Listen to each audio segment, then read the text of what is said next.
So just to talk a little bit about what we do as facilitators, we are usually asked to go into spaces where youth are in, so schools, community centers, or community programs. Oftentimes it's more retroactive than it is proactive because something might have triggered something. So if there was some type of sexual violence, then that's when we're called in to kind of deal with some of the issues that might be going in those environments. So some of the things we do deal with are issues, gender-based issues such as consent, dating violence, anti-oppression, bullying, dating, and as Shikwi did mention, we do after-school programs. And a big part of being a facilitator is understanding that, well, this is the thing that we usually say. When you go into a space, nobody is an expert. Nobody knows everything, but your life experiences do give you some type of credence to the things that you believe. So when we do go into spaces, we try and set our agreements, if you will. So we say, look, these are the things that we would expect, that you would want from us as facilitators, but also create it for your space. What are the things that you want? Do you want people to respect you when you're speaking? If we share things within that space, how do we make sure that we're not sharing that outside of those spaces? So sometimes, like I said, it can be incredibly triggering and traumatic, but our roles as facilitators are not to go into the space to lecture or to preach.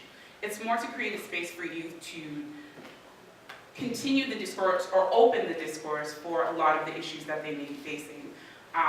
Because when you say things like trying to end violence, it is a daunting task, but the best way to start is through prevention.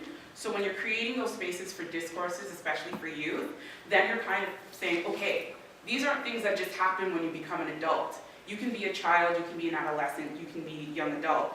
These are things that are real. So if we're opening the platform for you to talk about it, then we can start to break down a lot of the things that might be, such as rape culture and victim blaming.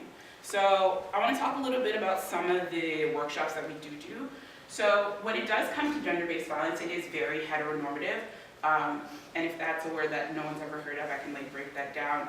Where it is that binary, it's very male and female. Where it doesn't break down same-sex relationships, or platonic or not, romantic or not. And so we do deal with a lot of things that have to do with what are the cultural implications, or what are the cultural standards that are placed on us that tell us we need to do these things, but they kind of conflict with our own self-identity. So those are some of the things that we deal with as facilitators. But I also think as a youth facilitator, when I go into a space, as being an older youth, it's interesting and it's enlightening because you do get a sense of, wow, these are a lot of the things that when I was in high school, this is still going on. So what is the system in place that kind of allows this kind of culture to continue? Because if an incident happened in 1996 and it's happening in 2014, how come within that space of time nothing has happened? And I think it's because of the devaluation of youth and youth's voices and their experiences as not valid.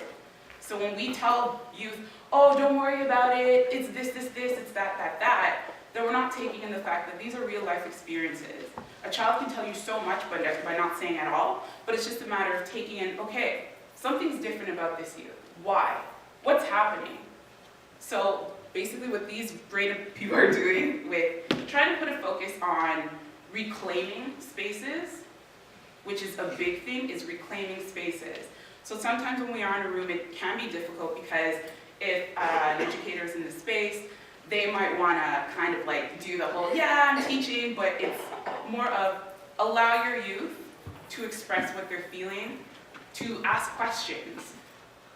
Like I said, no one has the right answers, but if you ask questions, then we can kind of dismantle a lot of the ideology that is rooted in very dangerous and very violent ideas. So, but I just want to say thank you for being here again, and if you do want to contact ReAct, it's react@metrac.org. And again, my name is Linda, and our coordinator is Shikwi. Thank you.